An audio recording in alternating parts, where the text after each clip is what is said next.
ఈ స్టోరీ నచ్చితే లైక్ చేసి సబ్స్క్రైబ్ చేసుకోవడం మర్చిపోవద్దు. సరే అండి అని సిరి ఫోన్ కట్ చేసి టవల్ తీసుకుని వాష్రూమ్కి వెళ్ళింది. ఫోన్ కట్ చేసిన వంశీ మొక్కలకి నీళ్ళు పోస్తూ సిరి మాటలు తలుచుకున్నాడు. ఎంత కోపం నీకు అమ్మాయి, చెప్తాను వస్తావు కదా అనుకుని ఓనర్ ఫోన్ చేయడంతో లిఫ్ట్ చేశాడు. హలో పండు, ఆరెడ్డి గారు చెప్పండి. విజయ్, నువ్వు ఇంటికి రండి. ఒకసారి బిల్డింగ్ ఈ వారంలో అయిపోతుంది కదా, లెక్కలు చూసి డబ్బులు ఇస్తాను. విజయ్కి ఫోన్ చేస్తే కలవడం లేదు, కాస్త తనకి ఫోన్ చేసి ఇద్దరు కలిసి రండి. సరే రెడ్డి గారు అని వంశీ ఫోన్ కట్ చేశాడు. వంశీ ఆనందం అంతా ఇంత కాదు. సమయానికి డబ్బులు బాగానే ఇస్తున్నారు అనుకొని చేతిలో ఉన్న బకెట్ పక్కన పెట్టి లోపలికి వచ్చాడు. ఏంట్రా, ఎక్కడికైనా వెళ్తున్నావా? షర్ట్ వేసుకుంటున్న వంశీని చూస్తూ, అవును ఓనర్ గారు ఫోన్ చేశారు, విజయ్ని నన్ను రమ్మని, పని ఏదో ఉంది అంట, అందుకు. అవునా, భోజనం చేసేళ్ళు, వచ్చాక తింటానమ్మా అని చెప్పి ఫోన్ తీసుకొని బయటకు వచ్చి విజయ్కి కాల్ చేసి విషయం చెప్పాడు. సరే వంశీ, నేను వస్తాను అని విజయ్ చెప్పడంతో వంశీకి సిరికి మెసేజ్ చేసి ఓనర్ దగ్గరికి వెళ్ళాడు. ఫ్రెష్ అయ్యి బయటకు వచ్చిన సిరి ఫోన్ ఛార్జింగ్ పెడదామని ఫోన్ తీసుకొని చూసింది. ఇంటికి వచ్చాక ఫోన్ చేస్తాను, ఓనర్ దగ్గరికి వెళ్తున్నాను, డబ్బులు ఇస్తున్నారు, వచ్చేసరికి లేట్ అవుతుంది, నువ్వు భోజనం చేయి. వంశీ మెసేజ్ చూసి నవ్వుకుంది సిరి. ఇప్పుడున్న పరిస్థితుల్లో ఆయనకి డబ్బులు చేతికి వస్తున్నాయి, ఒకవేళ ఎక్కువగా వస్తే కనీసం సెంటు భూమైనా కొనుక్కోవాలనుకుని ఫోన్ ఛార్జింగ్ పెట్టి బయటకు వచ్చింది. ఫ్యామిలీతో కలిసి భోజనం చేసి బయటకు వచ్చి వరం పక్కన కూర్చుంది. అంటే మీ ఆయన ఇంకా ఫోన్ చేయలేదా? నా పక్కకు చేరావు ఏంటే? నానమ్మ చెప్పింది నిజమే కదా? అమ్మ, అబ్బాయినికి ఫోన్ చేసావా? చేశానమ్మా, ఆయన పని మీద బయటికి వెళ్ళారు. ఈ టైంలో బయటికి ఏంటి ఆలోచిస్తూ అడిగాడు శరత్. ఏ బాధ వచ్చినా కష్టం వచ్చినా తండ్రి దగ్గర అసలు దాచుకోలేదు సిరి. ఆయన బిల్డింగ్ కట్టారు, అది కూడా కాంట్రాక్ట్కి. లెక్కలేవో చూసుకొని డబ్బులు ఇస్తాను అన్నారు ఓనర్. అవునా, మంచి విషయం అని సంతోషపడ్డాడు శరత్. అమ్మ సిరి, ఏంటి నాన్నమ్మ, అబ్బాయి చూస్తే ఇంత పని చేస్తున్నాడు కదా, మరి కాస్త కూస్తో ఏమి వెనకేసుకోలేదా? వరం మాటలకి మమత శరత్ కూడా కూతురు వైపు చూశారు. ఏం చెప్పండి నాన్నమ్మ, మొన్న మా అత్తమ్మ ఆయన కోసం అన్నీ చెప్పారు. ఆయన చాలా డబ్బులు సంపాదించారు, కానీ నాశనం చేయాల్సిన వాళ్ళందరూ ఆయన్ని నాశనం చేశారు. డబ్బు ఉన్నంతసేపు ఆయన దగ్గర అందరూ ఉన్నారు, డబ్బు లేనప్పుడు ఆయన అందరికీ పరాయివాడైపోయాడు. సంపాదించిందంతా అయిన వాళ్ళే తిన్నారు, కానీ ఆయన ఏమీ దాచుకోలేదు. నానమ్మ, నిజం చెప్పాలంటే మా ఆయనది చాలా గొప్ప మనసు, మంచితనం కూడా ఎక్కువే, కానీ అతి మంచితనం కరెక్ట్ కాదు కదా. ఆ మంచితనమే మా ఆయన్ని ఈ రోజున ఈ స్థితిలో పెట్టింది. ఆయన తాపీ మేస్త్రి అమ్మ, ఆయన పనికి ఈ రోజున తనకంటూ ఇల్లు స్థలం అన్నీ ఉండాలి, కానీ ఏమీ లేవు. తన భుజం తట్టి ముందుకు నడిపించేవారు కూడా ఎవరూ లేరు అని సిరి బాధపడి చెప్పడంతో అందరూ ఏం మాట్లాడలేదు. ఆయన వాళ్ళే వంశీబాబుకి వెన్నుపోటు పొడిచారన్నమాట. అవునన్నమ్మా, పోనీలే, మొత్తానికి ఇప్పుడైనా అబ్బాయి బాగుంటాడు, ఆ నమ్మకం నాకుంది. మా ఆయన్ని నేను ఒక స్థితిలో ఎలా అయినా నిలబెడతానన్నమ్మా, ఎంతో గర్వంగా చెప్పింది సిరి. ఆ మాటకి అందరూ మురిపెంగా చూశారు. చాలాసేపు వాళ్ళతో కబుర్లు చెప్తూ కూర్చుంది. ఫోన్ మోగటంతో, మీ ఆయన ఫోన్ చేశాడేమో, వెళ్ళి చూడు. సరే నాన్నమ్మ అని చెప్పి లోపలికి వచ్చి ఫోన్ చూసింది. అది వంశీ దగ్గర నుంచి కావడంతో క్షణం కూడా ఆలస్యం చేయకుండా లిఫ్ట్ చేసింది. హలో బుజ్జమ్మ. ఆ మాటల్లో ఎక్కడ లేని ఆనందం. ఏంటి వంశీ గారు, పిచ్చి, డబ్బులు ఇవ్వలేదు? అవునా, ఏమైంది? ఏం కాలేదు, డబ్బులు మిగిలాయి బుజ్జమ్మ. లెక్కలు చూశారు, చేతికి 60,000 వచ్చాయని వంశీ అనగానే సిరి షాక్ అయింది. హలో బుజ్జమ్మ. ఉన్నాను వంశీ గారు, బాగానే ఇచ్చారు మీ ఓనర్ గారు డబ్బులు మీకు. అమ్మ, అంత లేదమ్మా, డబ్బులు మిగిలాలనే ఇచ్చిన టైం కన్నా తొందరగా పని పూర్తి చేసింది, లేదంటే ఇంత మిగిలవు. కాంట్రాక్ట్ అంటే మాటలు కాదు బుజ్జమ్మ, ఒళ్ళంతా హూనం చేసుకొని పని చేయాలి, చాలా పని ఉంది. అవును, ఇంతకీ ఏమన్నా తిన్నారా లేదా? ఇప్పుడు ఇంటికి వెళ్ళాక తింటాను బుజ్జమ్మ, డబ్బులు జాగ్రత్త దాచుకోండి, అకౌంట్లో వేశారు, నువ్వు వచ్చాక బ్యాంక్కి వెళ్ళి తెస్తాను డబ్బులు. అవునా? అవును, సరే ఇంటికి వెళ్ళాక ఫోన్ చేస్తానని వంశీ ఫోన్ కట్ చేయగానే ఎగిరి గంతేసింది సిరి. ఏంటి అంతలా ఎగిరి గంతేస్తున్నావు? ఫోన్లో మీ ఆయన ముద్దిచ్చాడా ఏంటి? నవ్వుతూ అడిగింది వరం. అబ్బా ముసలి, కాదు, వంశీ గారు ఫోన్ చేశారు మనీ వచ్చినందుకు, ఆయన ఫుల్ హ్యాపీ నాన్నమ్మా. నీకు విషయం తెలుసా? మొన్న తెచ్చిన డబ్బులు నాకే ఇచ్చారు, 5,000. ఆయన నాకు దాయమని డబ్బులు ఇస్తున్నారంటే ఆయనకి నా మీద ఎంత నమ్మకం. చిన్న దగ్గర చూపుడు వేలు పెట్టుకొని ఆలోచిస్తూ ఉంది. మనవరాలి మాటలకి తనలో తానే నవ్వుకొని, అమ్మ సిరి, ఏంటి నాన్నమ్మ, నీకు మాట చెప్తాను, బాగా గుర్తుపెట్టుకో.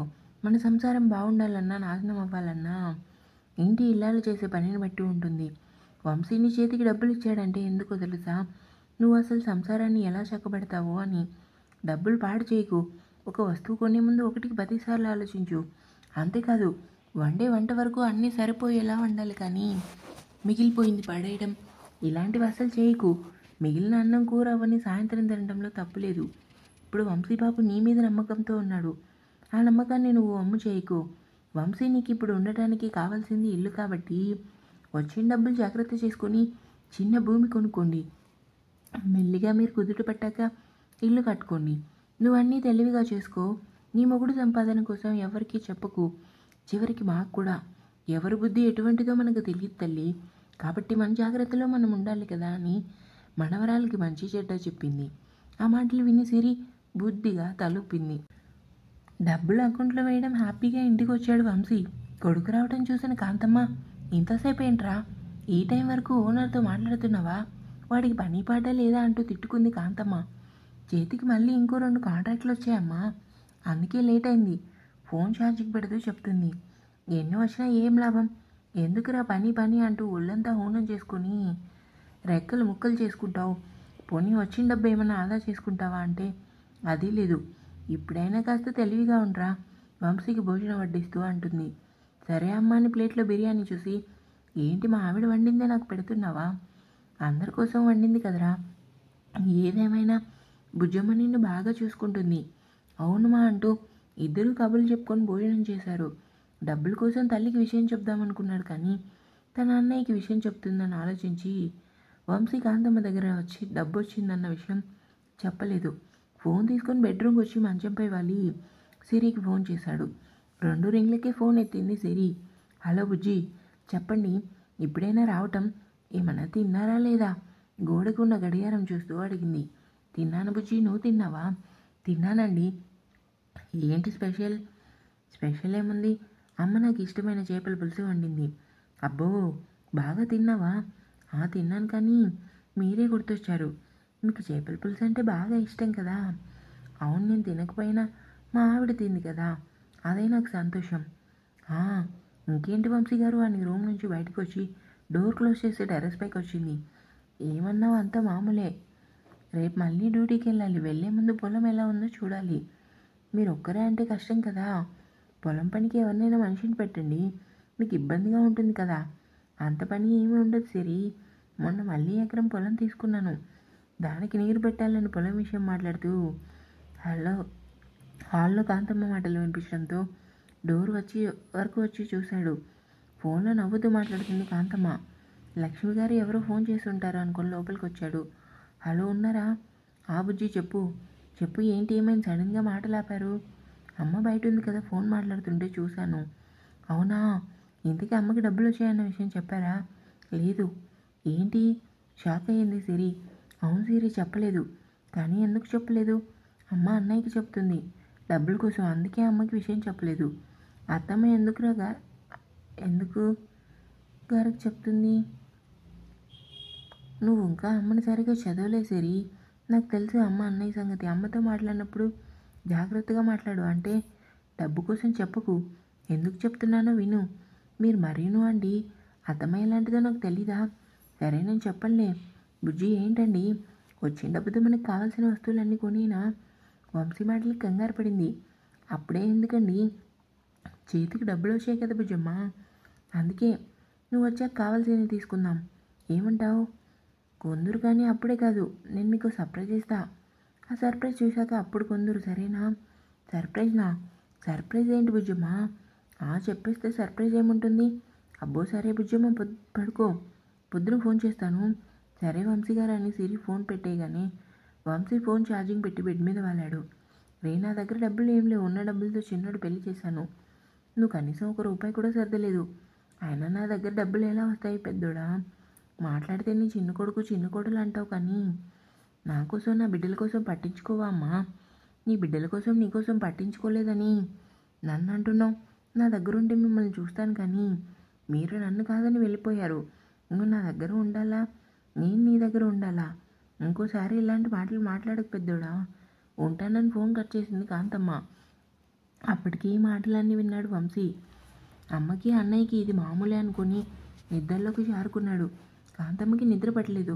పెద్ద కొడుకు మాటలు తలుచుకొని బాధపడింది. ఏంటో వీడు నలుగురిలోని కలవడు, ఒంటరిగా ఉంటాడు, ఎప్పటికి మారతాడో ఏంటో అనుకుని మంచంపై వాలి శ్రీనివాస్ కోసం తలుచుకుంది. భర్త ముఖంలో విసుగు కోపం చూసిన నల్లికి విషయం అర్థమైంది. ఏమైందండి అలా ఉన్నారు? శ్రీనివాస్ పక్కన కూర్చుంటూ అంటుంది. ఏమీ లేదు, డబ్బులు లేవు అందా అత్తమ్మ. అవును, మనకెందుకు డబ్బులు ఇస్తుంది చెప్పండి? మనం దూరంగా ఉన్నాం కాబట్టి ఇవ్వదు. అదే వంశీకైతే ఇస్తుంది.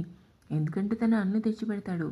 ఏది కావాలంటే అది కొనిపెడతాడు. కానీ మీరు అలా కాదుగా, అందుకే మనం అంటేనే నచ్చదు. అయినా చూస్తే ఇద్దరిని ఒకే చూడాలి కానీ మిమ్మల్ని ఒకలా వంశీని ఒకలా ఎందుకండి చూడటం?